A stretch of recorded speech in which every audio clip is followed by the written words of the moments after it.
Fala, apaixonáticos, apaixonáticas e demais cinespectadores. Então hoje vamos conversar sobre mais um reboot aqui produzido diretamente por Hollywood. Meu nome é Pedro Santana, está assistindo Abaixo da Crítica. Bom, apaixonáticos, então hoje vamos conversar sobre Men in Black International, ou Homens de Preto, Operação Internacional, que seja o título em português. O filme que faz o reboot aí da série Homens de Preto, que contava com 3 filmes anteriormente, estrelando Tommy Lee Jones e Will Smith, mas nenhum dos dois consta aqui nesse filme. Agora temos a Tessa Thompson e o Chris Hemsworth como personagens principais, sendo auxiliados por atores como Liam Neeson e Emma Thompson, em um filme dirigido por F. Gary Gray. Começando pela direção, eu particularmente gosto muito do F. Gary Gray. Ele dirigiu filmes como Straight Outta Compton, também o Velozes e Furiosos 8, The Negotiator, um filme com o Samuel Jackson que eu gosto bastante, e o remake do filme The Italian Job de 2003, salvo engano.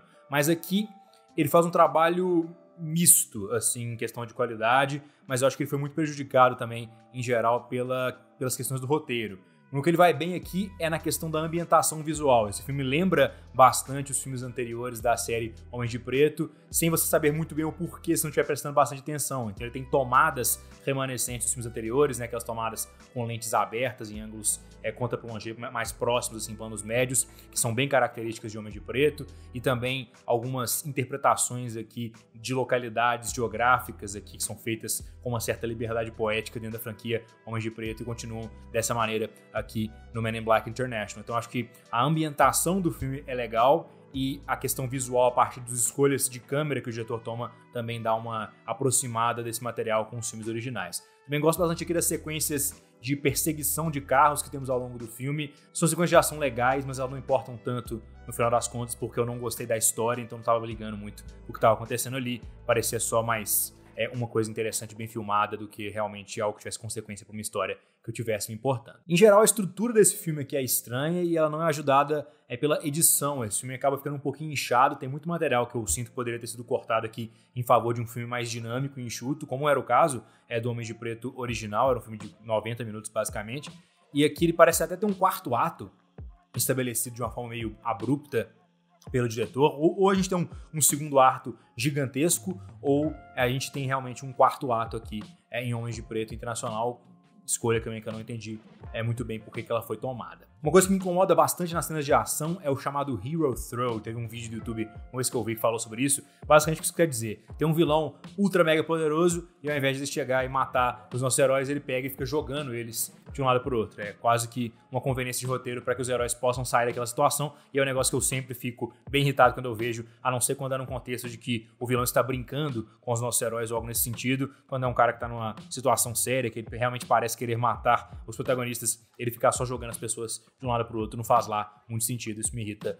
na ação aqui desse filme. Nas atuações não tem muita coisa para destacar, porque ninguém tá muito ruim aqui, mas ninguém também tá muito bem, porque os personagens são muito simples, né? O roteiro não dá um bom material para ser explorado pela Tessa Thompson e pelo Chris Hemsworth, apesar deles terem uma química inegável, né, que já é trazida de trabalhos anteriores, mas eles deixaram um arco dos personagens para ser completado por filmes subsequentes que a gente não sabe se vão acontecer. Eu provavelmente acredito que não, por conta da potencial performance de bilheteria que esse filme terá e por conta da recepção que eu imagino que ele terá na crítica, né? Como eu já disse no meu Twitter, o fato do embargo desse filme para a crítica só acabar na quarta-feira ao meio-dia diz muito, infelizmente. No roteiro, como eu já disse, os personagens aqui são muito óbvios, né? São personagens definidos por uma só característica, geralmente, e que tem uma congruência entre o seu desejo e a sua necessidade, algo que o Robert McKee realmente odiaria, o grande escritor Robert McKee, porque ele disse que se você está escrevendo uma cena e ela é sobre o que os personagens estão falando, você está ferrado, porque na verdade as cenas têm subtexto, né? Elas servem para mudar a opinião dos personagens em relação a algo, o relacionamento dos personagens entre si e coisas nesse sentido, né? Então,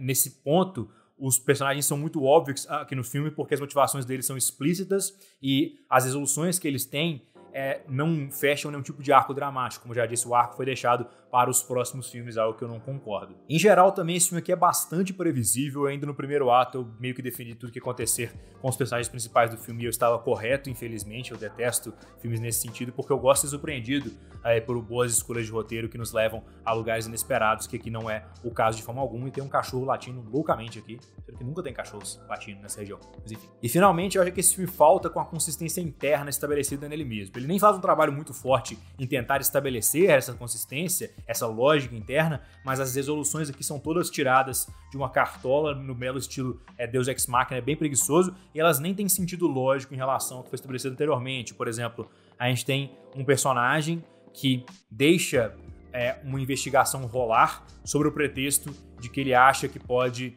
ter um espião dentro do Homens de Preto, mas isso é jogado dentro do roteiro e não tem nenhuma conclusão em relação a isso definitivamente, e a conclusão que eles tentam tirar isso não faz sentido lógico no final das contas, por conta de alguns personagens e suas motivações. Então, quando vocês viram o filme, eu acho que vocês vão entender, mas basicamente, se vocês quiserem também me perguntem nos comentários que eu explico esse meu ponto. Mas as ideias que são trazidas aqui não são complementadas por resoluções adequadas, na verdade, as resoluções são só jogadas dentro da narrativa para resolver aquilo que foi levantado anteriormente, sem muita preocupação com furos de roteiro ou com lógica interna, algo que eu praticamente não gosto muito, porque me tira do filme e me faz perceber todos os errinhos que eu estou pontuando aqui. Então, em geral, Homens de Preto, Operação Internacional, é um filme bastante abaixo das minhas expectativas. Ele conta com bons atores, mas que não conseguem entregar boas atuações por conta do roteiro. Ele conta com cenas de ação competentes, mas que não importam muito porque a história não é tão legal assim. E, em geral, é um filme que tem um aglomerado muito grande de falhas, que não te dá um produto que é bem parelho